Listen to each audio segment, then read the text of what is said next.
Bonjour à tous et bienvenue chez Locasmart. On se trouve actuellement en Égypte, dans la ville de Karnak, devant les temples de Karnak qui se situent juste derrière moi, que je vais vous faire visiter dans cette vidéo ainsi que bien d'autres surprises.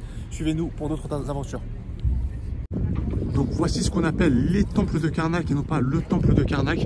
Ceux-ci ont commencé à être construits aux alentours de 1500 avant Jésus-Christ. Et pourquoi on appelle cela les temples de Karnak et non pas le temple de Karnak? Simplement parce qu'en fait il y a eu plusieurs périodes qui ont accompagné la construction de ces temples. Ça a commencé en 1500 avant Jésus-Christ et tout au long de l'évolution de l'Égypte antique à l'Égypte moderne, chaque roi ou pharaon y a apporté sa pierre à l'édifice et voilà pourquoi on appelle ceci les temples de Karnak et non pas le temple de Karnak, même si ça constitue bel et bien un seul et même édifice.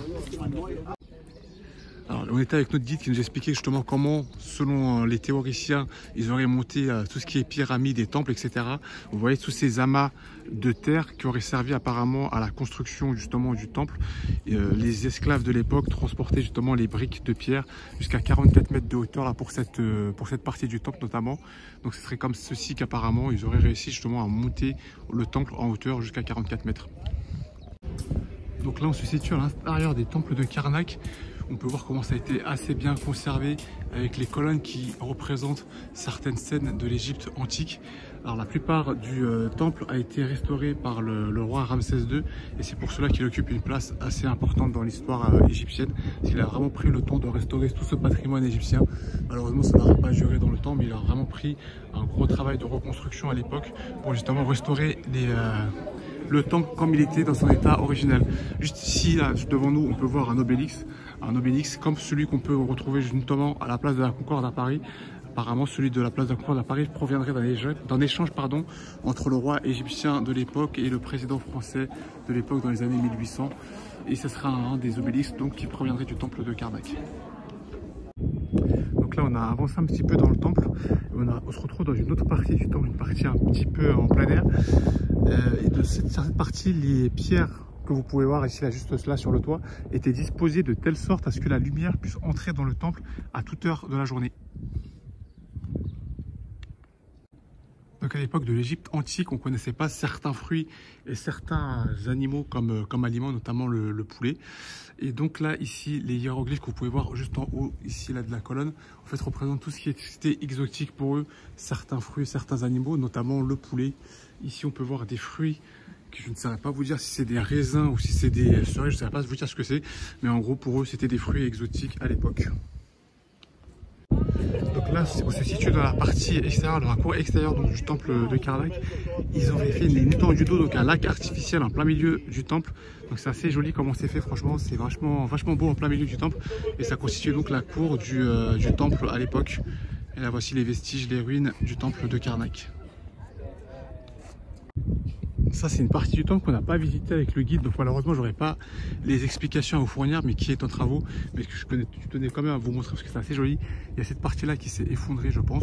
À mon avis, je pense que c'était un seul et même bâtiment, mais qui a dû s'effondrer avec le temps. Et puis après, ici, on a une belle entrée avec des colonnes et des sortes de pharaons en monument à l'entrée. Donc ici, on peut voir une constitution du temple de Karnak sous forme de maquette. On peut voir du coup à quoi correspondait chacun des édifices. Nous avons les fameuses colonnes juste ici, là, les fameuses colonnes juste devant nous, les obélix juste ici, et ainsi que le lac artificiel dont je vous ai parlé tout à l'heure.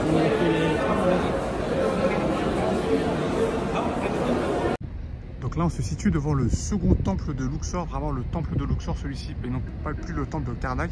Celui-ci a été construit à l'effigie de Ramsès II. Ramsès II qu'on peut voir juste ici, ce sont les deux grandes statues ici et ici, entourées donc de ces généraux de l'armée de l'époque. Donc là ça y est, on pénètre dans le temple de Luxor. Et je vous montre à quoi ça ressemble. Il y avait quelques représentations des hiéroglyphes comme ceux-ci sur les murs qui ont été plutôt bien conservés pour l'époque. Il faut savoir qu'ils datent de plus de moins 1000 avant Jésus-Christ, à peu près moins 1250 avant Jésus-Christ. Donc ça fait près de 3000 ans que ce temple est debout et était plutôt bien conservé dans le temps. Il y a pas mal de statues comme ceci à côté des colonnes. Ici aussi, on a des représentations de sphinx aussi que je vais vous montrer plus tard. Je vous montre à quoi ressemble le plan du temple. Donc nous on se situe ici à l'entrée et je vous montre après la cour de Ramsès II. Vous voyez, c'est vraiment un temple à l'effigie de Ramsès II, c'est lui qui l'a bâti et celui-ci a été vraiment construit en son honneur.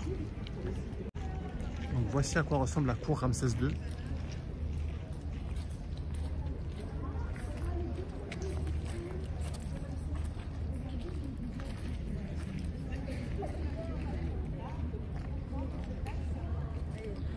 Et fait étonnant, c'est qu'on a une mosquée juste ici en plein milieu de la cour qui a été construite bien après. Donc ce temple de Luxor est beaucoup plus petit que le temple de Karnak que l'on a visité précédemment. On dit qu'il est à peu près la moitié du temple de Karnak. Donc là on pénètre encore à l'intérieur du temple de Luxor avec ces fameuses colonnes. Donc là on se situe dans la seconde cour, on peut voir justement ces fameuses colonnes qui sont plutôt bien conservées avec le temps. Voilà à quoi ceci ressemble.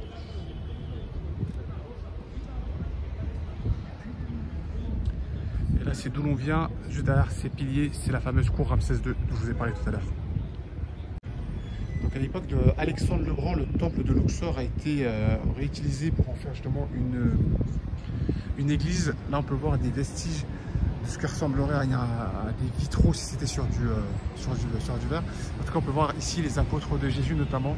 C'est un petit peu effacé, mais on peut les apercevoir juste là sur le coin gauche de l'écran. Donc cette pièce, c'est ce qu'on appelait la salle de maternité. C'est ici que sont nés plein de grands empereurs égyptiens, notamment Ramsès, non pas Ramsès II, pardon, mais sa descendance, excusez-moi.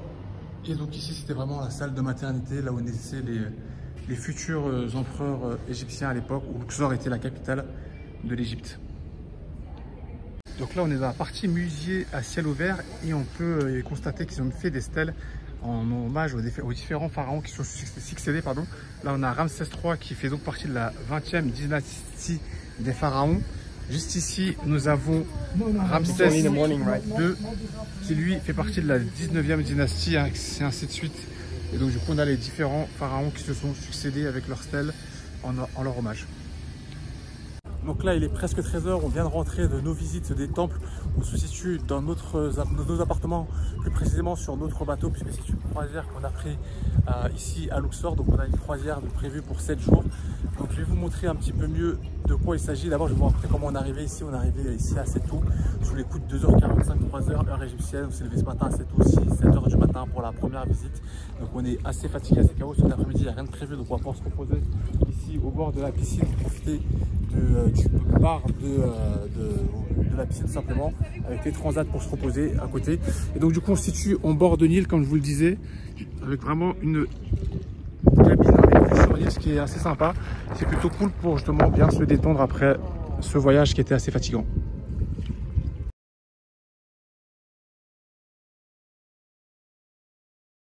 Donc là on vient d'Amaré à Edfou, on va prendre une calèche justement pour aller visiter le temple d'Edfou. Donc ça y est, nous venons d'arriver devant le temple d'Edfou. Le temple d'Edfou, à savoir, il a été découvert en 1902 par une archéologue française. Il était complètement enseveli sous le sable. Il n'y avait vraiment que le toit qui dépassait du sable. Et du coup, ils ont vraiment creusé tout ça pour arriver à découvrir ce monument historique qui était enseveli sous le sable. Donc c'est vraiment un vrai site archéologique, comme vous pouvez le constater. Et là, on va pénétrer à l'intérieur. Je vais vous montrer un petit peu l'intérieur.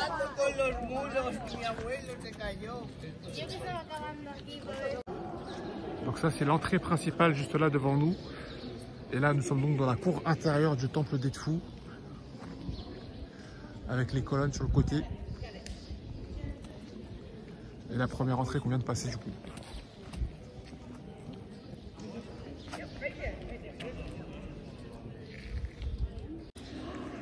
Donc là, on pénètre à l'intérieur du temple d'Edfou. On dirait un tombeau, mais ce n'en est pas un. Il n'y a pas de momie à l'intérieur. C'est juste un temple de l'époque. C'est un temple de l'époque gréco-romaine qui a été bâti à l'époque d'Alexandre le Grand. Donc c'est pas un temple pharaonique celui-ci, même s'il y a bien des hiéroglyphes sur le mur. Je vous laisse admirer comment c'est fait à l'intérieur, avec toutes ces sculptures sur les colonnes. Même les toits aussi étaient sculptés, mais ils ont un peu calciné avec le temps. C'est vraiment un très beau temple en tout cas à l'intérieur. C'est très joli comment ils ont fait ça, avec les sculptures sur les murs.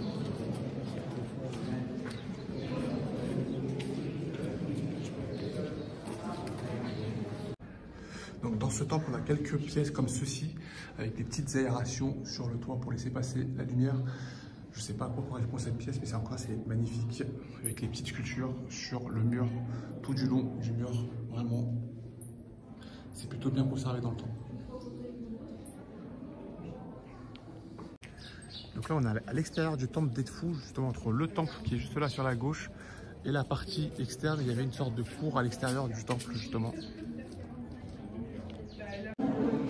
Désormais, nous allons emprunter des escaliers qui vont mener jusqu'au toit. On se croirait vraiment dans les séries d'archéologie, vraiment avec les murs étroits.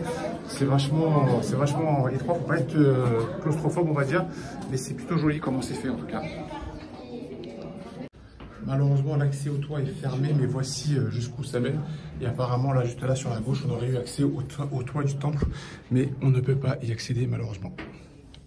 Donc ici, au milieu du temple d'Edfu, on a une sorte d'arche là, juste là, comme vous pouvez constater, qui servait à la prière du temple, enfin du prêtre du temple. C'est ici qu'il se recueillait visiblement à l'époque gréco-romaine. Vraiment, il y a des galeries ici à n'en plus finir. Encore une galerie empruntée, c'est vraiment très bien conservé. Je ne sais pas si c'était sombre à l'époque, malgré qu'il y ait des petites aérations, des petites fenêtres en hauteur, mais c'est vachement sombre quand même. Et il fait super chaud dans les couloirs. D'ailleurs, il fait super chaud dehors, mais ici, dans les couloirs, je vous assure, il fait encore plus chaud. Je ne sais pas combien de degrés il fait, mais c'est vachement chaud.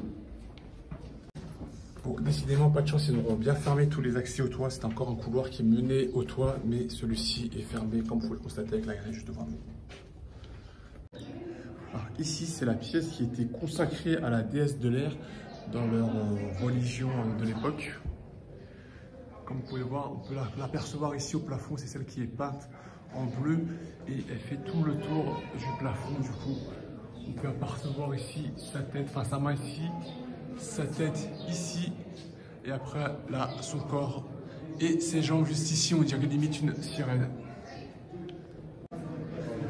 Là, on rentre dans un autre couloir, toujours dans le temple d'Edfu, où il y a 10 pièces, donc il y a quelques chambres, il y a 10 chambres comme celle-ci, qui sont à chaque fois disséminées tout au long du couloir. Donc, je ne vais pas vous faire les 10, je vais vous en montrer quelques-unes, histoire que vous ayez une idée de à quoi ça ressemblait.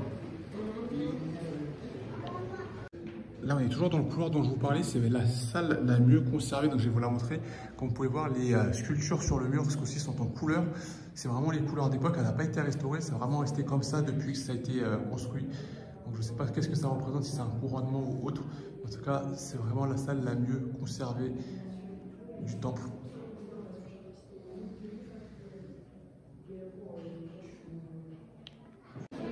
Donc là, on va pénétrer dans une salle spéciale, puisqu'ici, c'est à l'échelle du laboratoire de l'époque. Et c'est ici qu'ils concevaient tout ce qui était parfum, voire même médicaments, etc.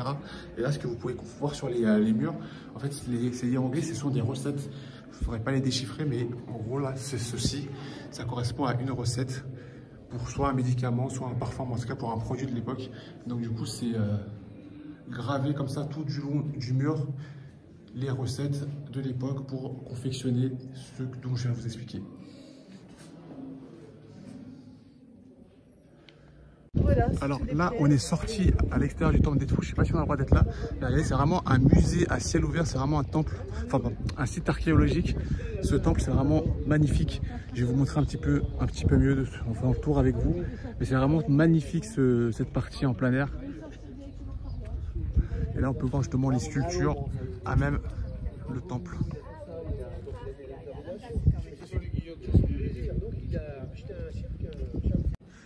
Alors là, nous nous situons dans la salle de naissance du temple d'Edfu. Donc c'est ici qu'avaient lieu les accouchements des futurs, des gens importants, les prêtres, les futurs pharaons peut-être. Donc là, on en a fini avec le temple d'Edfu et on retourne à notre bateau. Justement, on va reprendre la route, on va renaviguer jusqu'à la prochaine destination. Donc je n'avais pas bien montré le bateau. Donc voici, c'est celui-ci, le Taro, un hôtel sur 3 étages. Donc là, on vient d'accoster sur le port de Komambo et on va donc visiter le temple de Komambo. Donc le temple de Komambo, il est vraiment au bord au bord du port, notre bateau qui est juste ici, c'est vraiment à 2 minutes à pied de marche. Donc le temple de Komombo qui est dédié à deux dieux égyptiens de l'époque, Horus qui est le dieu faucon et Sadok qui est le dieu crocodile. Donc là sur ce mur là on peut voir le dieu Horus qui est juste là à gauche avec sa tête de faucon, donc c'est le dieu faucon qui est en train de couronner l'empereur ou le roi Ptolémée V. Et là de l'autre côté de la façade on peut deviner la même scène, même si c'est un petit peu effacé avec le temps, c'est le dieu Sadok, donc avec sa tête de crocodile qui pareil couronne l'empereur Ptolémée V. Donc là on pénètre dans la salle hypostyle avec les colonnes comme ceci qui datent de l'époque gréco-romaine. Je vais vous montrer l'autre type de colonne juste après. Donc voilà à quoi ressemble du coup le temple de Komombo.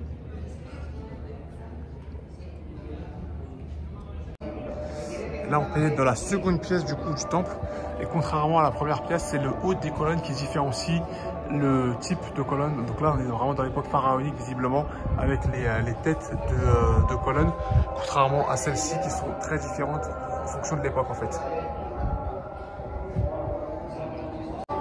Ici, on peut voir un crocodile qui est donc à l'effigie du dieu Sadok, comme je disais, le dieu crocodile qui a été ici vénéré dans ce temple. Donc juste devant, on peut voir un calendrier égyptien. Celui-ci était composé de 36 semaines de 10 jours et de 5 jours qui étaient dédiés à leurs 5 dieux principaux, ce qui faisait bien une année de 365 jours comme à notre époque. Le temple de Komombo était aussi très porté sur la médecine. Il y avait des prêtres, médecins, qui eux s'étaient occupés des opérations de momification notamment. Et là, sur cette fresque de mur, on peut voir justement cette fresque est dédiée justement à la médecine. On peut voir une opération réalisée par un de ces prêtres de l'époque. Ici, nous avons donc un nilomètre. Ça ressemble à un puits, mais en fait, ça servait à mesurer la hauteur du Nil. En fonction de sa hauteur, le nid du Nil, ça faisait monter, vous voyez la flaque d'eau qui est au fond, ça faisait monter l'eau jusqu'à un certain niveau. Et on pouvait du coup estimer la hauteur du Nil. Je peux vous assurer que c'est vachement profond, là, c'est vachement vide, mais je peux vous assurer que c'est vachement profond. Comme je vous disais, ici, c'est vraiment un temple consacré à ces deux dieux principaux, donc Horus et Sadok, qu'on peut apercevoir. Donc Horus à gauche avec sa tête de faucon et Sadok à droite avec sa tête de crocodile. Donc ici on se situe donc au musée de Komombo qui est dédié au dieu Sadok. Le dieu Sadok est donc le dieu crocodile et là nous avons des crocodiles momifiés. Je ne sais pas de quelle époque ils datent mais c'est des crocodiles assez anciens. Aujourd'hui c'est un jour spécial puisqu'aujourd'hui on dîne sur le pont directement. Ils ont installé le buffet directement sur le pont, donc c'est barbecue. Ils sont en train de le préparer juste là-bas. Et avec le buffet à volonté comme d'habitude directement sur le pont. Avec la belle vue sur le Nil. Là, on reprend la navigation jusqu'à Assouan, on va arriver là-bas demain matin. Mais on peut voir justement au loin le temple de Komombo qu'on a visité tout à l'heure. Alors toute la nuit, on a navigué jusqu'à la ville de Assouan. Et ce matin, on s'est levé assez tôt pour venir observer ceci, le haut barrage. Donc ça se situe dans la ville de Assouan. Donc c'est un barrage qui a permis justement de maîtriser la crue du Nil parce qu'il y avait souvent des inondations en Égypte avant.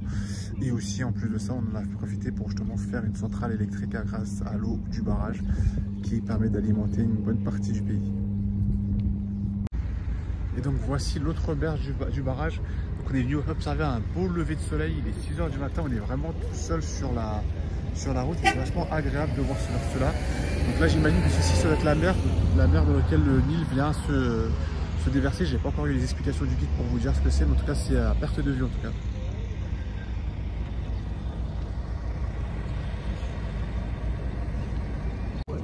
Donc là on en a fini avec le haut barrage, on va en prendre une embarcation pour rejoindre le temple de Philae. Donc on prend ce genre de petit bateau pour rejoindre le temple de Philae. Donc là on vient d'accoster sur l'île de Philae. Et donc du coup on va visiter le temple de Philae juste ici. En fait ce temple a été déplacé. De base il était de l'autre côté de la berge par là-bas. Mais il a été déplacé dans les années 70-80 par le gouvernement égyptien lors de la construction du nouveau barrage. Et il a été mis ici où il est un peu plus en hauteur et il serait protégé des crues du Nil. Donc là on se situe devant l'entrée principale du temple qu'on peut voir juste là-bas au fond, avec entouré de colonnes de part et d'autre, à gauche et à droite. Ce qu'on peut observer sur les colonnes de droite, notamment, j'essaie de vous zoomer, c'est que les colonnes de droite, les têtes de colonnes de droite n'ont pas été finalisées, elles ne sont pas gravées, contrairement à celles de gauche, qui elles sont gravées, donc on ne sait pas pour quelle raison. Celles-ci n'ont pas été terminées à droite, alors qu'à gauche, elles ont été terminées. on peut observer sur les façades de l'entrée que les divinités ont été martelées. Là, on avait la déesse Hathor qui a été martelée par justement l'Empire romain. Ils ont juste laissé la couronne dans son état intact, sinon ils ont tout martelé. Je ne sais pas pour quelle raison, peut-être pour effacer justement les traces de l'Empire romain avant eux. Ils ont fait cela sur la partie gauche, mais pas sur la partie droite qui, elle, est restée intacte comme à son début. Ensuite, il y a les chrétiens qui sont arrivés au 6e siècle après Jésus-Christ et qui ont laissé des petites croix comme ceci un petit peu partout sur le temple. Donc là, on se situe dans la cour intérieure du temple de Philae. On peut observer justement les colonnes sur notre gauche où il y a le visage de la déesse Hathor qui ont été gravés. Pareil, ça a été martelé par l'Empire romain lors de leur passage. Donc voici à quoi cela ressemble.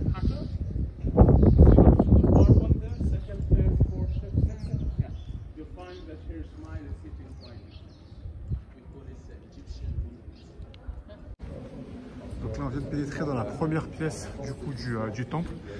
Il y a pas mal de hiéroglyphes sur les murs qui expliquent justement l'histoire de ce temple, du couronnement des empereurs, etc.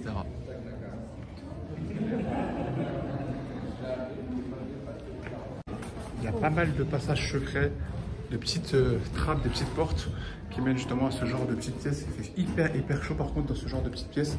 Malheureusement, il y a une partie qui a été mal conservée et qui sont effacées, ainsi que le plafond aussi également. Mais sinon, il y a une bonne partie qui est quand même bien conservée et sur laquelle on peut découvrir certaines scènes. Juste ici, là, on est en plein cœur du temple, on a un petit passage qui mène jusqu'à l'extérieur, justement. Ça nous fait un petit raccourci jusqu'à l'entrée principale. Juste ici, on avait un escalier qui mène jusqu'au toit du temple de Philae, mais malheureusement, c'est condamné, donc on ne pourra pas y accéder.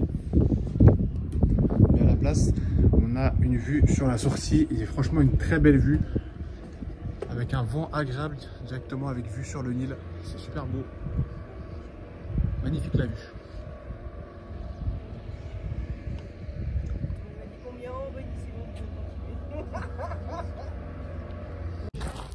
Là, on se situe à l'extérieur du temple et juste devant nous, là, juste ça là, c'est ce qu'on appelait le lit du pharaon. Vous voyez cette forme de lit avec l'architecture, avec les colonnes. Donc ça ressemblait un petit peu à un lit ancestral, au lit de l'époque. Et qui est juste ici, qui a été reconstitué ici en bord de Nil.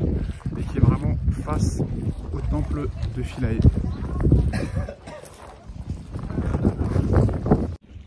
Ici en plein milieu du Nil, je ne sais pas si vous le voyez comme moi, on a un amas de pierres. Je saurais vous dire si ça fait partie du temple de Philae, si c'est artificiel ou naturel. Je pense que c'est artificiel.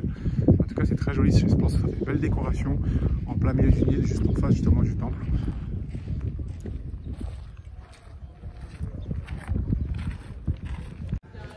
Et là, on pénètre à l'intérieur de ce qu'on appelle donc le lit du pharaon. Donc voilà à quoi ça ressemble depuis l'intérieur avec les colonnes qui sont gravées comme ceci en hauteur.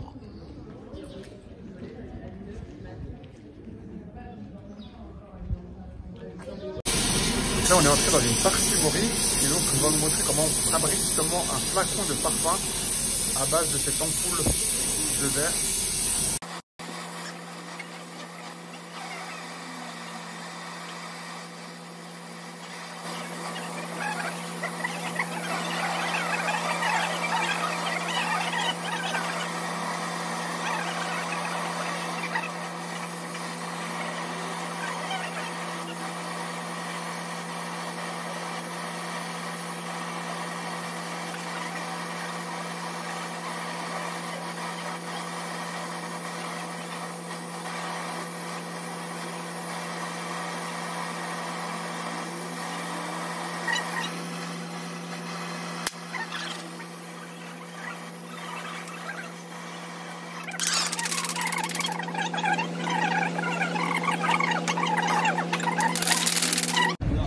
Alors là, on se situe à Philae, on va rentrer à Assouan où nous attend notre bateau, notre croisière. Et donc du coup, on va rentrer en felouk. Le felouk, c'est ça, c'est ce sort de barque à voile. Du coup, on va prendre cette barque pour rentrer au bateau directement. Donc là, cet après-midi, on a pris un petit bateau comme ceci afin de visiter un village nubien. Donc on a pris le bateau, on a traversé le Nil, on est arrivé jusqu'ici pardon. Donc on va pouvoir se baigner un petit peu dans le Nil, et aussi il y a des balades en dromadaire qui nous attendent. Donc on va faire un petit peu de dromadaire puis après se baigner avant la visite du village nubien.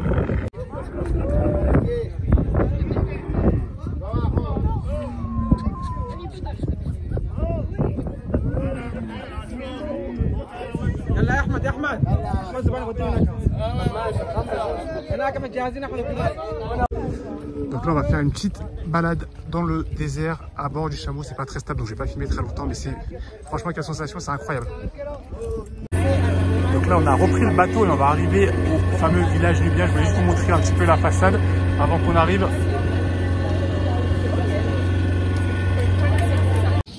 Donc là ça y est, on vient d'accoster, on est à l'intérieur du village, c'est comme ça que ça s'organise. Il y a des petites galeries marchandes, c'est vraiment organisé en mode village de touristes. C'est vraiment fait pour justement appâter les touristes et c'est vraiment très joli comment ils ont organisé le village. Donc là regardez-moi cette fresque juste devant une maison, franchement c'est vraiment bien décoré. Là on est à l'intérieur de la cour d'une école, je vais vous montrer comment c'est fait, c'est vachement joli. On va venir déguster un petit goûter égyptien. Je vous montre comment c'est organisé. Passer aux toilettes, c'est là les toilettes. Il y a le WC, voilà. Ceux qui veulent passer à l'espace, allez-y, Alors voici un une salle de classe nubienne. Ici c'est une salle de classe, de base on est dans une école maternelle, mais ici c'est une salle de classe réservée aux adultes.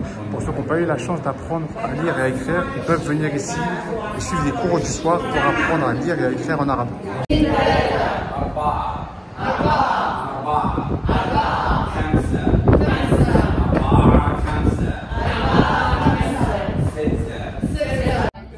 Donc après l'école, on va visiter une véritable maison nubienne. Vous allez voir comment c'est installé à l'intérieur. On va déguster justement un bon goûter sur place. Je vais essayer de me frayer un passage parce qu'il y a quelques touristes espagnols qui sont arrivés. Donc là, on est dans le salon nubien. Ici, il y a une petite surprise. Regardez ce que c'est. Un petit crocodile qui dort. On va essayer de pas trop l'exciter.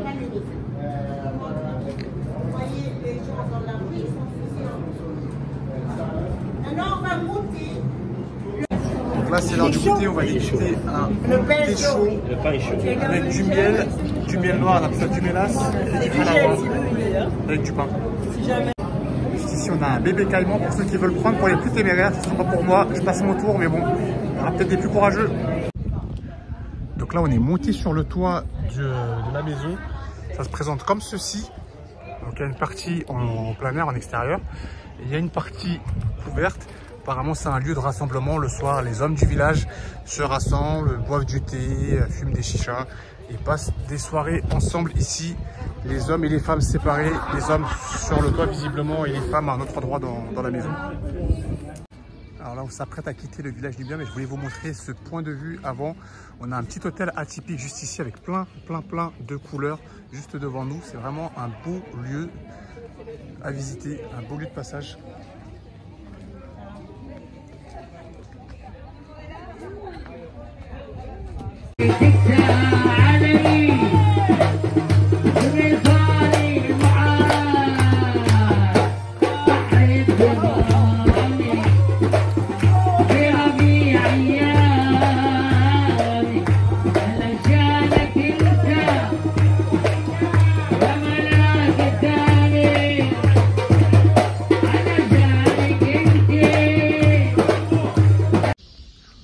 On s'est levé archi tôt, vers 2 h du matin.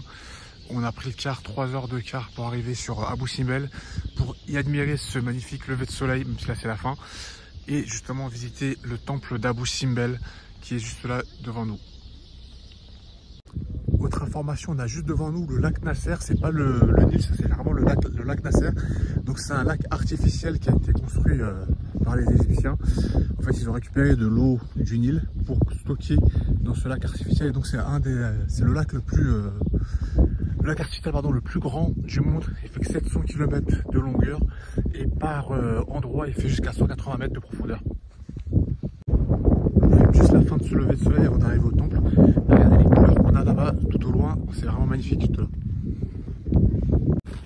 Donc là on vient d'arriver devant le temple d'Abou Simbel et regardez-moi ce magnifique lever de soleil, regardez-moi ces couleurs là juste devant le temple qui est face au lac Nasser comme je vous le disais. Ce temple qui a été déplacé dans les années 60 par le gouvernement égyptien, ce qui était trop proche du lac selon eux, et l'ont déplacé juste ici à quelques mètres plus haut, 61 mètres plus haut justement pour éviter qu'il soit trop près du lac.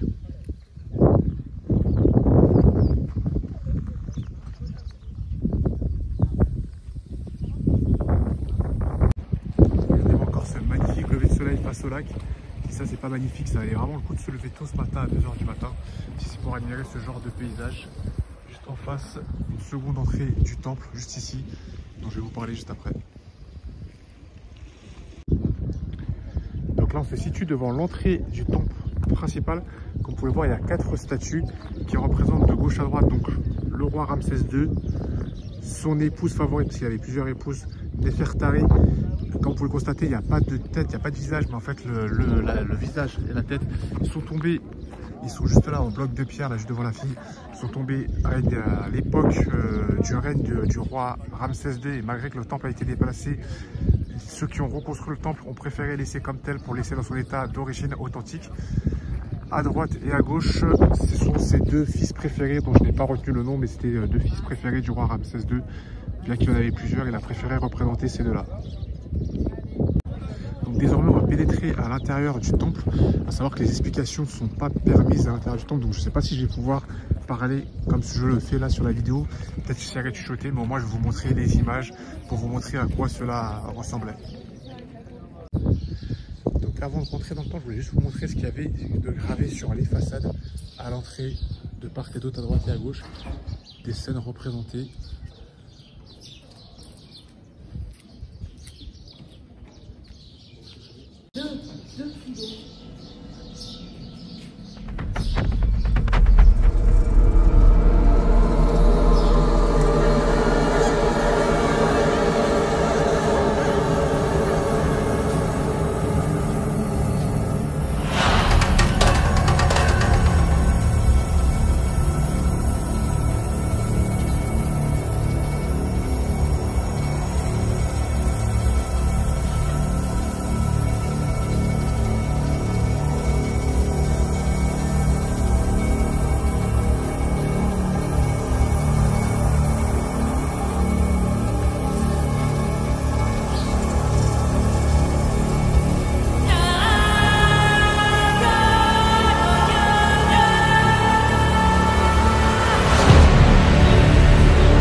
Donc là on est ressorti du temple, donc je peux à nouveau parler.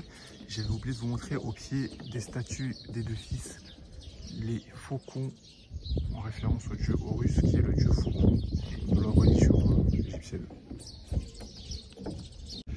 Donc là, on vient de finir avec la visite du premier temple qui est juste là devant nous, notre gauche. On va maintenant passer à ce deuxième temple, juste là à droite, qui lui aussi a été déplacé de base. Comme je vous disais, ces deux temples étaient vraiment au bord du lac. Et depuis la construction du lac, ils ont déplacé les temples pour les mettre plus en hauteur de 61 mètres, les options les mettre 61 mètres afin de les protéger de l'eau. Donc nous voici devant l'entrée du second temple, donc toujours à l'effigie de Ramsès II, qu'on peut voir juste ici là sur la gauche Ramsès II représenté.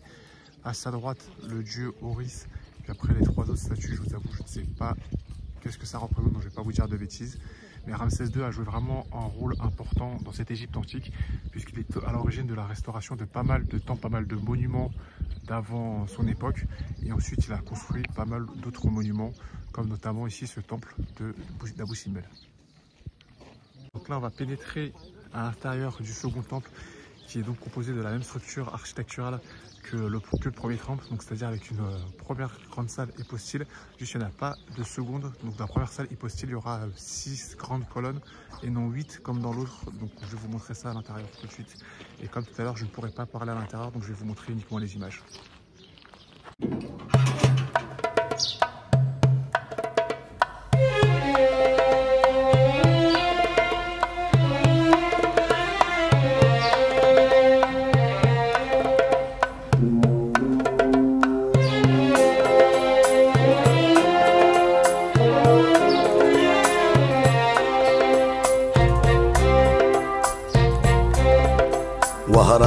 وهرا رحت خسارة هجروا منك ناس شطارة وهرا رحت خسارة هجروا منك ناس شطارة قعدوا في الغربة حيارة والغربة صعيبة وغدارة قعدوا في الغربة حيارة والغربة صعيبة وغدارة.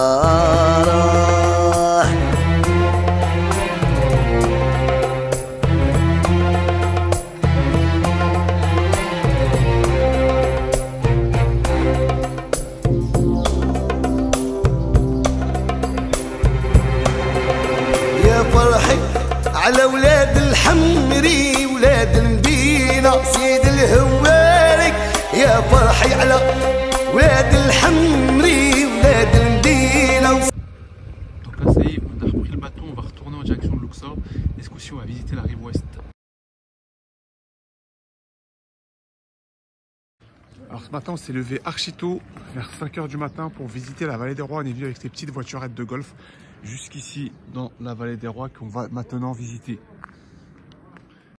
Donc là on est au lever du soleil, on se situe donc dans la vallée des rois. La vallée des rois c'est dans Luxor, sur la rive ouest de Luxor, la rive ouest du Nil. Et c'est ici que sont enterrés tous les rois principaux. Là ici on vient de visiter du coup la tombe de Ramsès IX. Je n'ai pas pu vous filmer à l'intérieur, mais c'était assez magnifique. Il y avait des hiéroglyphes sur les murs qui racontaient, je pense, l'histoire de ce roi. Avant de continuer la visite, donc je vous montre où est-ce que nous sommes ici, et donc voici comment se compose la vallée des rois.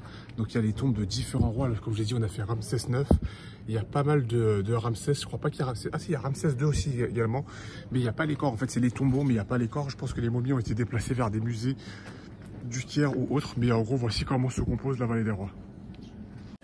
Donc voici un plan de la tombe du roi Ramsès III qu'on vient de visiter.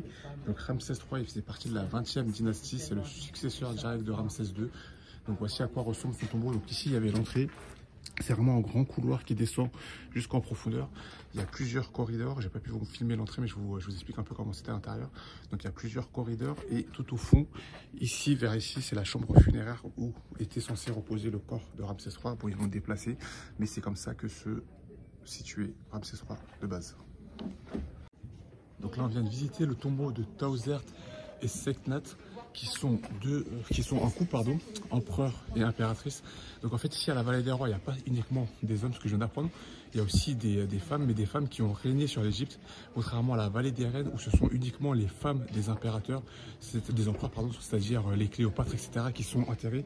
Là ce sont des femmes qui ont vraiment régné sur l'Égypte, donc vraiment des reines, des impératrices qui ont un rôle à jouer dans l'histoire de l'Égypte. Donc je vous montre comment c'était à l'intérieur. Donc il y avait l'entrée, un premier corridor, et tout à la fin, tout au bout, par là, il y avait la tombe de justement l'empereur de l'époque. C'était aussi une belle tombe, c'était vraiment différent à la tombe de Ramsès III. Donc ici on a la tombe de Toutankhamon. On va pas la visiter malheureusement parce qu'on a pris une entrée avec 3 visites de tombeaux. Donc on a visité avec le guide les 3 tombeaux principaux entre guillemets de 3 dynasties, donc Ancien Égypte, Moyen Empire et Nouvel Empire. Mais apparemment celle-là c'est une entrée à part, il fallait payer 2 milliards, environ 20 € pour accéder à ce tombeau. Mais bon. Donc là, on a terminé avec la vallée des rois. Avant de visiter la vallée des artisans, on visite maintenant un stand de tailleurs de pierre qui nous montre comment ils taillaient les pierres à l'époque. Comme ceci, il faut aller visiter la vallée des artisans où sont insérés justement les artisans qui ont participé à la construction des monuments en Égypte. Donc là, changement d'ambiance, on est arrivé au niveau de la vallée des artisans. Et toujours à Luxor, c'est une vallée où reposent les tombeaux des grands artisans qui ont bâti l'Égypte, qui ont construit les temples, les monuments historiques de l'Égypte. On leur a fait vraiment une vallée rien que pour eux.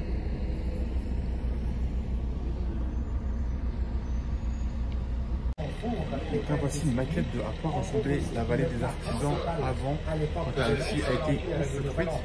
Et voici donc ces ruines juste en face. Voici ce qu'il en reste maintenant désormais. C'est assez bien conservé quand même pour l'époque.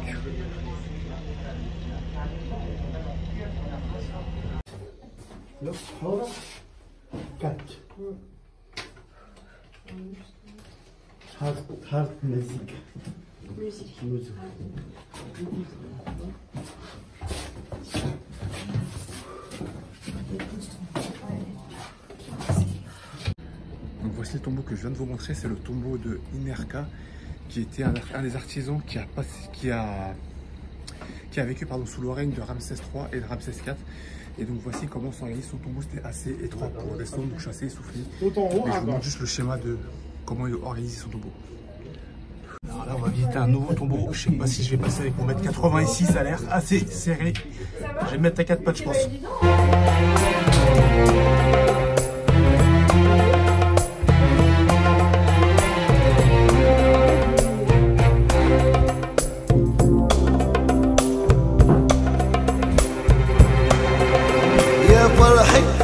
على ولاد الحمري ولاد المدينة سيد الهواري يا فرحي على ولاد الحمري ولاد المدينة وسيد الهواري عديت معاهم صغري ليهم فني طول عمري عديت معاهم صغري ليهم فني طول عمري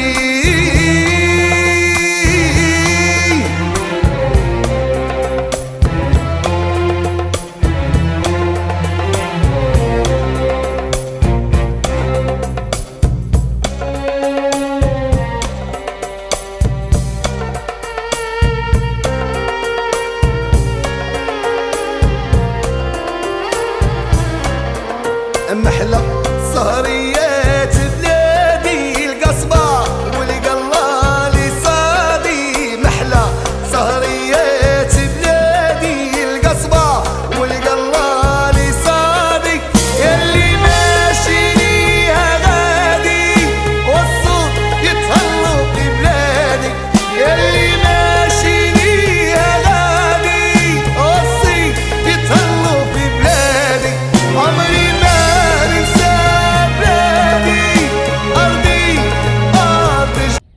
Nous voici arrivés au niveau du temple de Médine Tabout.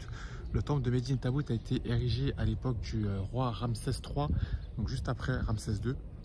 Tout n'est pas en parfait état, mais c'est plutôt un temple qui a été plutôt bien conservé. Donc juste là-bas au fond, ce sont des portes qui ont été rajoutées après l'édifice de ce temple, qui ont été érigées par les Éthiopiens, parce qu'il faut savoir qu'en Égypte, il y a une partie de l'Égypte qui a été gouvernée par des rois éthiopiens, mais ça date après l'époque de l'Égypte ancienne, c'est à l'époque de l'Égypte moderne, au Nouvel Empire. Et donc je vais vous montrer comment ça a été fait tout ça. Donc nous voici dans la cour intérieure, on peut voir les colonnes pharaoniques avec justement le haut des colonnes qui est gravé comme ceci, qui représente vraiment l'époque des pharaons. C'est vraiment l'Égypte ancienne, c'est pas l'époque gréco-romaine, c'est vraiment l'Égypte antique, la première dynastie, donc la dynastie de Ramsès. Donc ça a été érigé sous l'ère Ramsès III. Puis ici, on a des statues osiriques en hommage au dieu Horus à leur époque.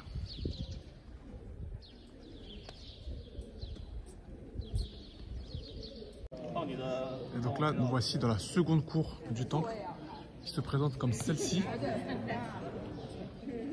Toujours avec les colonnes de type pharaonique.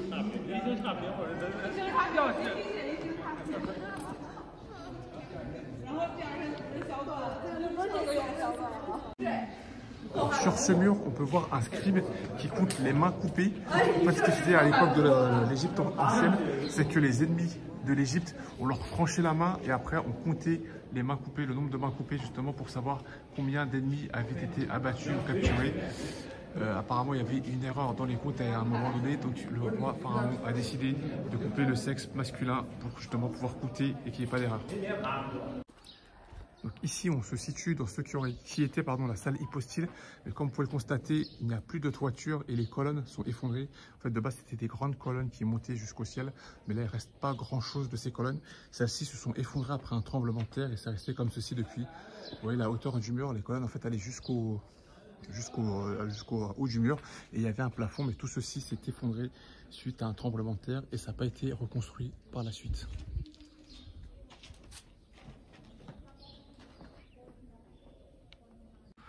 Alors dans ce temple, il y a pas mal de galeries comme ceci qui sont bien conservées avec des murs vraiment très bien conservés. Je ne sais pas si vous voyez bien avec l'exposition du soleil.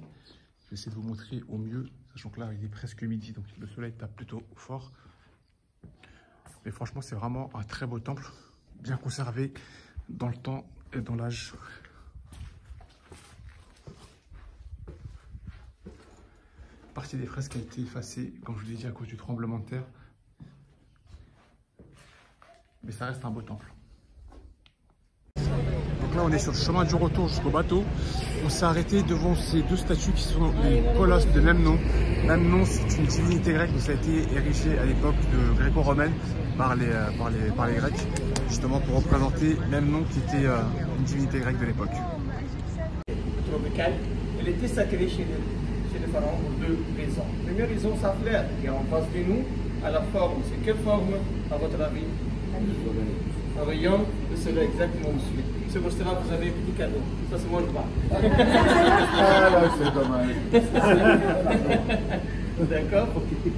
Rayon de soleil, c'est le mot de Dieu, rare, Dieu du soleil, c'est le pharaon. Deuxième raison, sa tige à la forme triangulaire, en même temps pyramidale, c'est le mot de l'éternité et le mortel. Et comment on fait la fête de la crise? Par cette plante, on doit d'abord, on peut la faire.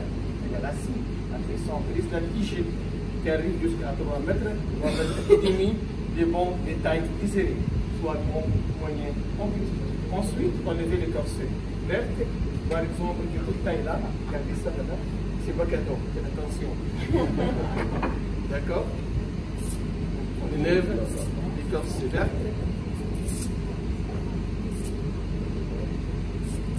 D'accord? Mais on remarque que cette partie très solide que les sables. Bon. Et flexible, c'est pour cela que le pharaon l'utilisait à faire des chapeaux, paniers, sandales.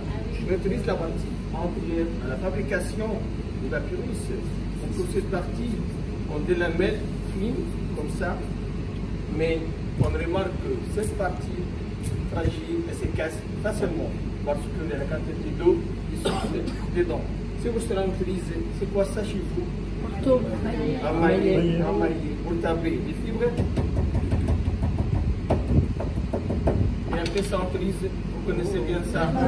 Oui, on connaît, oui. Pour la pâtisserie. Nous on connaît, oui. Et chez nous, pareil. Mais en plus, ça se relève de belle-mère. Il y a de belle-mère ici ou non? Oui. Ah, vas-y, s'il vous plaît. Allez.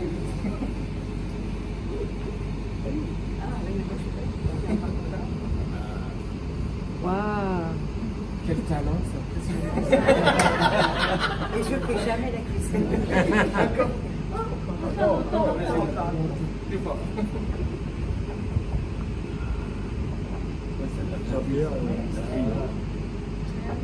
Expérience. D'accord. Donc, regardons bien sortir de l'eau. Donc, on voit la lamelle devient flexible, c'est facile à voler, en même temps incassable. Mais on a la quantité du sucre dedans. Pour réduire la quantité du sucre, on le met dans un bassin d'eau. Quand on le met dans l'eau, le sucre et la sel qui reste dedans sort et ça change de couleur de lamelle. Après 2 semaines dans l'eau, les lamelles deviendront claires comme ça. Et après 2 semaines dans l'eau, les lamelles deviendront plus foncées comme ça. Et après 1 semaine ou 2 semaines dans l'eau, qu'est-ce qu'on fait? Nous apportons le pièce de moquette, entre lesquelles on commence à faire des couches verticales et horizontales. Mais à l'époque, il n'y a pas de moquette, c'est ça? Mais à l'époque, c'est quoi à la place de moquette? La peau de... La peau des animaux. D'accord, la peau des animaux. Comme ça, c'est pas croisé. Après ça, on les met sur la presse. C'est pas croisé. Donc, ça c'est vertical et horizontal. Cette croix se casse facilement. D'accord? Comme ça. Après ça, on les met sur la presse. Mais à l'époque, on utilisait de grosses pierres et des cailloux à la place de presse. On les met sur la presse pendant 1 semaine au cas de barbier clair et 2 semaines au cas de barbier foncé. D'accord? Et après 2 semaines, 2 semaines dans l'eau, 2 semaines sur la presse, une journée où c'est séché, on a le résultat. Ça c'est l'original du papyrus. D'accord? Ça c'est l'original du papyrus. Et pour savoir la différence entre l'original du papyrus et le faux qui se trouve au marché d'Adaré, quand on met le papier pour on va voir qu'est-ce qui se passe après. Après la fabrication, on transporte le papier à l'Académie de Beaux-Arts pour créer une décennie. Sur chaque tableau dessiné, il y a toujours la signature de l'artiste plus tard, garantie. Le prix ici, le nom d'artiste, pas de bon détail. Ça, c'est la fabrication de papyrus. Et maintenant, je vous explique 3 tableaux qui sont très célèbres dans l'histoire chrétienne. Le premier tableau s'appelle L'arbre de vie. Comme vous voyez, il y a 5 oiseaux qui représentent 5 étapes de la vie humaine.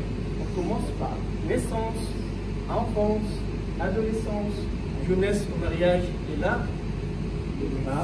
c'est la sagesse, c'est gentil, c'est la place de la vieillesse. Et chez nous, ça c'est le symbole de la famille heureuse. On a le père comme la famille, la mère c'est votre comtesse avec 2 ailes pour protéger toute la famille. Deuxième tableau, ça c'est le jugement final, le jugement dernier. Nous savons tout ce que les parents voyaient à la vie éternelle, à la vie au-delà. C'est pour cela que Jésus le jugement final. On a un office de Dieu, de communication qui accompagne les femmes vers la balance et la justice. Pour utiliser son cœur contre la plume et la justice. Si Yahweh, son cœur devient tant plus lourd que la plume, c'est de vérité coupable. Parce que son cœur est plein du péché. Dans ce cas, l'animal qu'on m'a dit en âme, qui regarde la tête et la sagesse, jambe au niveau du sauvagement, son cœur. Par contre, si la plume devient un peu lourde que son cœur, c'est-à-dire de vérité, innocent, enfermé.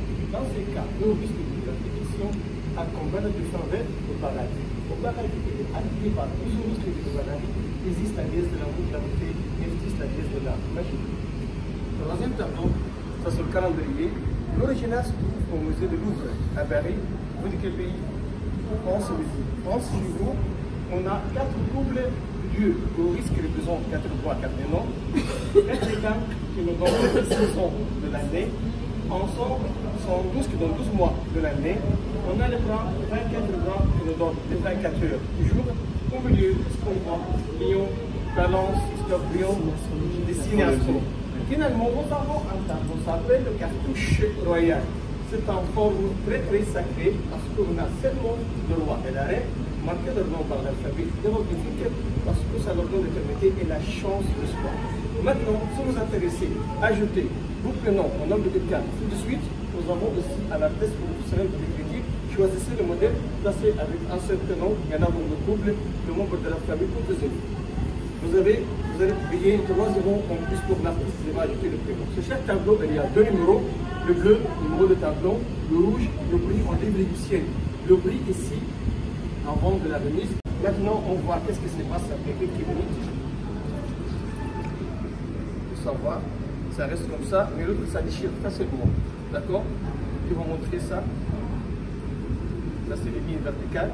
Ça, c'est horizontal. Vous pouvez réutiliser facilement sans matière chimique. Alors, je vous parlais précédemment dans la vidéo d'une mosquée en plein milieu du temple de Luxor. Vous pouvez voir la mosquée ici, le temple juste là. On a eu la chance de visiter la mosquée à l'intérieur et depuis la mosquée, on a une vue sur le temple qui est assez incroyable. Donc on a eu beaucoup de chance, on a été bien accueillis, on a pu bien visiter la mosquée. On nous a montré diverses pièces de la mosquée. C'est vraiment construit à l'intérieur du temple, donc les murs, c'est toujours des murs de granit comme ceci avec des inscriptions en hiéroglyphes, etc. Donc c'était vraiment une expérience incroyable et hors du commun. Donc là on sort du souk, je voulais juste vous montrer la vue qu'on a de Luxor de nuit. Là on a en face de nous le temple de Luxor, juste là, éclairé comme ceci, avec l'allée des Sphinx éclairée aussi également. C'est vraiment très très joli, on l'avait visité de jour mais je voulais vous montrer ce que ça donne de nuit aussi, c'est vraiment très joli. Aujourd'hui on est venu visiter le temple de Hatshepsut en autonomie sur notre guide, donc voici à quoi ressemblent ces ruines en photo, mais je vais vous montrer la vraie chose. Et là, la maquette du temple justement. Et donc là, je commence à pénétrer dans l'espace du temple. Donc nous voici arrivés devant le temple de Hatshepsut que nous allons visiter en autonomie. Donc malheureusement, je n'aurai pas les explications. Je vais voir s'il y a des petits écriteaux que je pourrais vous traduire. Mais a priori, je n'aurai pas les explications de ce temple. Mais je vous montre comment c'est joli. C'est creusé dans une vallée comme ceci. Et je vais essayer de glaner le maximum d'informations pour vous expliquer ce que je fais pendant ma visite. En tout cas, c'est très joli. Donc là, on vient de monter les premières marches et on se situe donc devant l'entrée principale avec les vieilles colonnes qui ont plutôt bien vieilli. Et donc voici l'entrée juste là devant nous. Je ne sais pas c'est quel pharaon ou quel roi qui est représenté ici. Je ne sais pas à l'effigie de quel pharaon a été construit ce temple, mais on va essayer de le découvrir ensemble. Donc nous voici maintenant dans la cour du temple qui est plutôt bien conservée. Il y a encore des écriteaux sur le mur et les couleurs sont encore conservées. Les statues malheureusement ont été dégradées avec le temps. Est-ce que c'est une dégradation volontaire ou non? Ça je ne saurais vous dire. Mais voici comment se présente la cour. Donc là on va pénétrer dans la première pièce qui je pense est la salle hypostyle, j'imagine. Je vais vous montrer comment c'est à l'intérieur. Donc là ça y est, on va pénétrer à l'intérieur de la première pièce. Donc j'ai eu quelques explications, donc apparemment c'était pour le roi Amon-Rê. Je ne saurais pas vous dire à quelle époque il a régné celui-ci. Donc voici à quoi ressemblait cette pièce principale. Donc c'est un temple copte, comme celui qu'on avait visité précédemment, je crois, à Abu Simbel.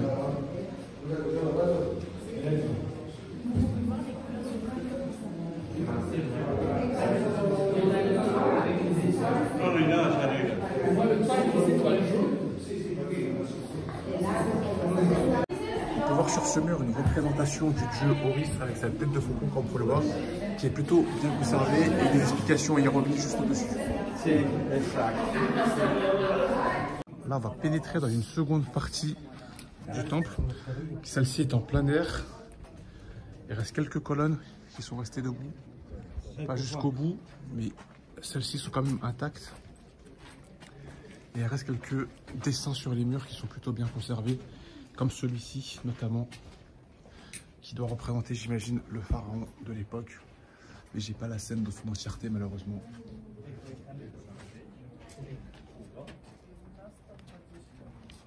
Donc, enfin un écriteau avec quelques explications. Donc apparemment ce temple serait dédié à Anubis, dieu de la mort. Et donc on a des représentations des tombeaux juste ici avec les sarcophages, j'imagine des pharaons principaux. Donc là on se situe dans la partie basse du temple où on a des fresques murales qui sont plutôt bien conservées. On peut voir ici Anubis juste là avec sa tête de chacal qui était le dieu de la mort. Et juste ici sur cette autre partie du mur, Hathor sur la gauche et Horus avec sa tête de faucon. Et franchement les couleurs sont vraiment bien conservées dans le temps. Plus de 3000 ans que ça dure et franchement c'est plutôt bien conservé. On arrive encore à distinguer les scènes qui étaient présentes sur le mur. Encore Anubis juste ici, Horus juste là. Ici, peint en rouge, on peut voir des esclaves qui acheminaient les briques jusqu'au temple. Donc il faut savoir que ce n'est pas les esclaves qui construisaient les temples, mais c'était bien des ouvriers ou des artisans tels que ceux qu'on a vus dans la vallée des artisans, les esclaves étaient utilisés pour les bas travaux, on va dire, les travaux ingrats, les tâches ingrates, comme acheminer les pierres jusqu'au temple pour qu'ensuite les ouvriers et les artisans puissent les assembler. Donc là, on est dans une partie un petit peu cachée du temple. On peut voir une vache sur le mur en référence à Hathor, la déesse, qui a une tête de vache comme ceci sur la statue. La vraie la vache. Donc attention, je suis avec quelqu'un qui va me montrer quelque chose. Encore une vache juste là. Seconde représentation de Hathor, justement, déesse vache. Je suis le guide. Donc là, changement d'ambiance, on est maintenant à Banana Island. On a droit à un alligator vivant qui est immobile. Je vous conseille pas de mettre votre main dans sa gueule parce que là, il bougerait plus vite que la vitesse de la lumière. Mais en gros, il est immobile, il attend sa proie, que sa proie se mette dans sa gueule et qu'il ferme sa gueule aussi vite que possible. Là, on a un dresseur avec le crocodile, la cage ouverte. Franchement, les mecs, ils sont courageux, ils ont vraiment pas peur. Tout à l'heure, ils étaient en train de le faire un petit massage. Je vais vous montrer ça avec c'est le cas. Et là, le soigneur est en train de lui faire son petit bain, tranquillou. Franchement, on dirait que c'est pas dangereux, mais waouh, respect. Et là, ça y est, l'alligator vient enfin de fermer sa bouche. Donc là, on va déguster un délicieux repas égyptien. Donc moi, j'ai pris du poulet comme ceci, qui est encore en train de cuire dans son assiette. Il y a différents types d'accompagnement qui accompagnent le repas avec une belle vue derrière. Alors là, nous sommes sur le chemin du retour pour rentrer au bateau. On fait juste un petit crochet au Winter Palace Garden où il y a vraiment un beau jardin à visiter que je vais vous montrer. Donc nous y voici comment ça se présente. C'est vraiment un très beau jardin tropical. On se croirait vraiment pas en Égypte avec toutes ces fleurs venues de je ne sais où. C'est vraiment super joli, super dépaysant par rapport au climat aride que l'on a tout au long du pays. Donc là, on se situe au cœur de la cour avec ce petit étendue d'eau. Je vous fais un petit peu le tour pour vous montrer la vue que l'on a. Franchement, c'est bien dégagé, c'est super bien taillé les haies. C'est magnifique.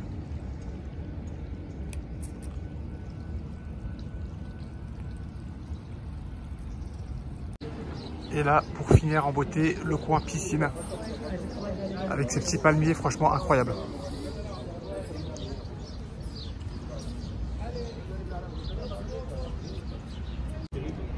Donc là, on se situe au Caire, plus précisément au site de Gizeh, devant les grandes pyramides de Gizeh, juste devant nous.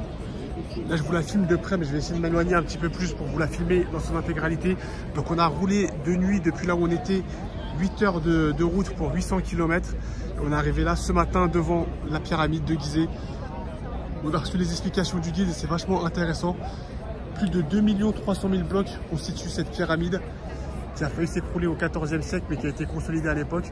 Et franchement, c'est vraiment une des 7 merveilles du monde qu'on a devant nous, que je vais essayer de vous filmer sous un autre angle tout à l'heure. Donc là, je suis sur une autre phase de la pyramide. Je voulais vous montrer quelque chose par rapport à sa construction, comment ça a été édifié. Comme vous pouvez le constater, au niveau de la première couche, vraiment la base de la pyramide, on peut constater qu'il y a des gros blocs comme ceux-ci. Ils sont vraiment très gros, très massifs. Et plus on monte sur la pyramide, on constate qu'ils sont de plus en plus fins ou de moins en moins massifs. J'ai pas eu l'explication, mais j'imagine que c'est pour une question de poids qu'ils ont fait ceci, pour éviter que la pyramide ne s'effondre. Ils ont dû commencer par mettre les plus gros blocs, les massifs par-dessus au début, puis des blocs de moins en moins massifs pour éviter qu'il y ait trop de poids, je pense, sur ce bloc-là qui supporte en fait tout le poids de la pyramide. Et juste autour, ce qu'on peut y constater aussi, c'est juste là, le petit trou là, on a des puits. Et dans cette cavité ici, apparemment, un bateau pouvait y tenir, d'après les archéologues, quand ils ont découvert ces pyramides. Donc là, on est encore sur une autre phase de la pyramide, celle dont je vous parle depuis tout à l'heure. C'est donc la pyramide de Khéops. Et celle-ci là-bas, au fond, c'est la pyramide de Khéphren, où on peut voir qu'elle a conservé sur le toit, au top de la pyramide, vraiment son revêtement d'origine. Alors qu'en dessous, on peut voir que justement, en fait, c'est les blocs, la couche basale, celle qui était vraiment en dessous de cette couche d'origine qui était au sommet, qui se retrouve découverte avec le temps, l'érosion, etc. Elle a perdu sa couverture, comme l'appellent les Égyptiens. Là, on se situe donc à l'arrière des 3 pyramides. On peut voir donc la pyramide de Khéops, de Képhren et de Mykérénos. Je pense que c'est une image que vous avez dû voir très souvent sur internet. Justement, ces 3 pyramides alignées, c'est vraiment une merveille architecturale qu'on peut retrouver nulle part ailleurs dans ce monde. Et paraît-il que ces 3 pyramides sont alignées avec les pyramides des temples mayas du Machu Picchu. Alors là, nous sommes juste devant le mur d'enceinte qui mène au Sphinx de Gizeh. Et vous voyez ces gros blocs. Là, pour le premier étage, ce sont des blocs de granit rose. On dit que ceux-ci pèsent jusqu'à 175 tonnes pour les plus gros. Et juste au-dessus, on a des blocs de calcaire. On dit que ceux-ci pèsent jusqu'à 150 tonnes. Donc la théorie des scientifiques, des archéologues, serait que les Égyptiens, ici apparemment il y aurait un cours d'eau avant. Là, le cours est asséché, mais comme vous pouvez le voir là, regardez, il y a une sorte de petit pont. Et en dessous, il y aurait soi-disant eu un cours d'eau. Donc la théorie des Égyptiens, c'est que les archéologues sauraient que les Égyptiens auraient fait venir ces blocs dont je vous parle, de granit et de calcaire à l'aide de l'eau. Ils auraient acheminé ces blocs jusqu'ici à l'aide de l'eau. Et d'après le théorème d'Archimède, vous connaissez le phénomène des écluses, ils auraient fait monter ces blocs de granit justement grâce au cours d'eau. Et c'est comme ça qu'ils auraient réussi à les aligner, parce que je pense qu'aucun humain ni aucune machine de l'époque ne pouvait soulever des blocs de granit ou de calcaire de 150 tonnes ou de 175 tonnes. Alors nous voici enfin devant le fameux Sphinx. Le Sphinx qui se trouve juste devant la pyramide de Képhren. Quand on regarde son profil, sa tête vue de profil, les archéologues ont estimé que celui-ci ressemblait avec le pharaon Képhren pour qui la pyramide a été érigée. Et du coup, il a eu ce surnom de Sphinx de Képhren. D'après l'explication du guide, quand on regarde la tête et le reste du corps, que vous pouvez voir juste en dessous, les pattes par là, le reste du corps juste là sur la gauche, la proportion de la tête serait pas bonne par rapport au reste du corps. Selon les archéologues, le corps aurait les proportions du nombre parfait, alors que la tête serait beaucoup trop petite. Et selon les égyptologues, les archéologues, on peut constater une démarcation, je ne sais pas si vous le voyez au niveau du cou, au niveau de la nuque, plus foncé et plus clair ensuite pour la roche. Vraiment, ce ne serait pas la même roche. Et la théorie des scientifiques serait que ce serait une nouvelle tête qui aurait été accolée à ce sphinx et que ce ne serait pas la tête d'origine. Et vu la taille, vu la forme du corps, pardon, ce serait plutôt une tête en forme de lion qui aurait dû être accolée d'origine à ce sphinx. À savoir aussi que le reste du sphinx, c'est-à-dire le corps, c'est un bloc de rocher qui a été creusé entièrement. Donc c'est vraiment un seul bloc de calcaire qui aurait été creusé dans la roche directement. Alors ce midi, on est dans une sorte de cantine avec vue sur les pyramides juste là. Alors on se situe désormais devant le musée du Caire. Celui-ci est l'ancien musée du Caire qui va bientôt fermer. Et les œuvres d'art vont être déplacées vers le nouveau. Le nouveau est en cours de construction, il n'est pas encore totalement terminé, donc il n'est pas encore opérationnel. Alors ce matin, on a visité le Sphinx et je vous parlais de Képhren, le roi Képhren. Donc c'est lui, son visage, qui aurait inspiré apparemment le visage du Sphinx. La statue était censée être au pied du Sphinx, mais ils l'ont déplacée pour l'amener ici au musée archéologique. Aujourd'hui, c'est sorti en bateau, sortie snorkeling. Donc on est allé depuis Amata, c'est un port de plaisance. Et on a pris le bateau pour arriver jusqu'à cet îlot, juste ici. En plus de ça, on a fait un petit peu de snorkeling dans la mer. Franchement, j'ai tout trempé, mais je regrette pas. C'est vraiment une expérience géniale. C'est vraiment incroyable comme expérience. Donc là, ça y est, on quitte cette plage paradisiaque. Et on se déguste un petit déjeuner au bord de mer. C'est vraiment magnifique. Donc aujourd'hui, c'est sorti en quad. Donc on va faire un tour au quad dans le désert. On va aller voir un village bédouin. Donc là, on se situe en plein désert, là, près de Port Khalib. Et donc du coup, on va explorer cette région avec le quad.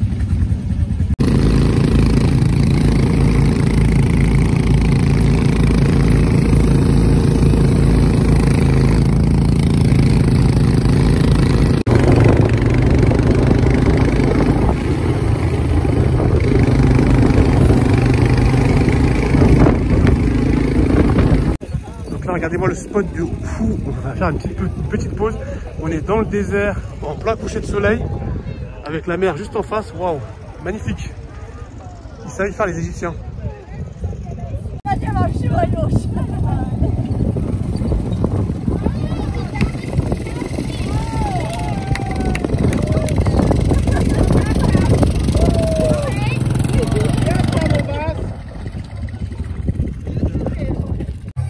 fini, on a le droit à un petit dîner égyptien avec un spectacle de danse du ventre.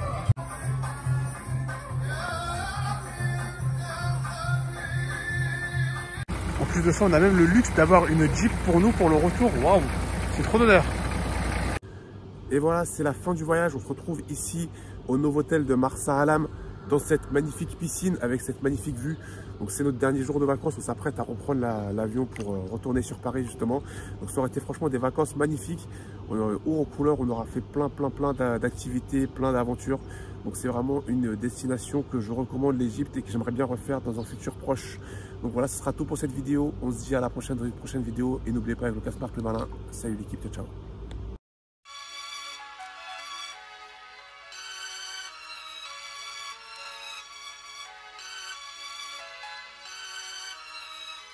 Préparé au Big Bang, derrière tous des clics de ouf, des bites à casquette, des big bands. Qu'est-ce qui se passe, mec? Les types scandent qu'ils vendent shit, les consentent, le fric descend de flics, les petits bandes. Devant les films de gang vite, mon tatomie monte. Top ta vidéo de Montana, Tony, pompe ton anatomie. Vas-y à pompe, je la Free, pour que tous restent en vie, vos vies sont grillées. Comme la gaule dans un survêt loto, ou un tueur qui laisse sa photo. Une lueur dans le regard, un front plein de sueur, une peau noire. Un esprit clair pour le Nesby. La rue mon casino, comme Pacino et Pecci. Entre nous trop de concurrence comme Coca et Pepsi. Comme si c'était l'épilepsie, ça secoue sur du Mako, ça défilé de filles épilées en brouille. mais c'est Mako, ça. Des bouteilles de whisky se cassent, comme dans les saloons. On dirait une scène dans Platoon, c'est la merde, frère. J'ai de la force pour les frères. Où est mon trône? Autour aux pyramides, nique les clones, J'ai de la force pour les frères. Les étoiles, mes seuls guides. Retour aux pyramides après des siècles.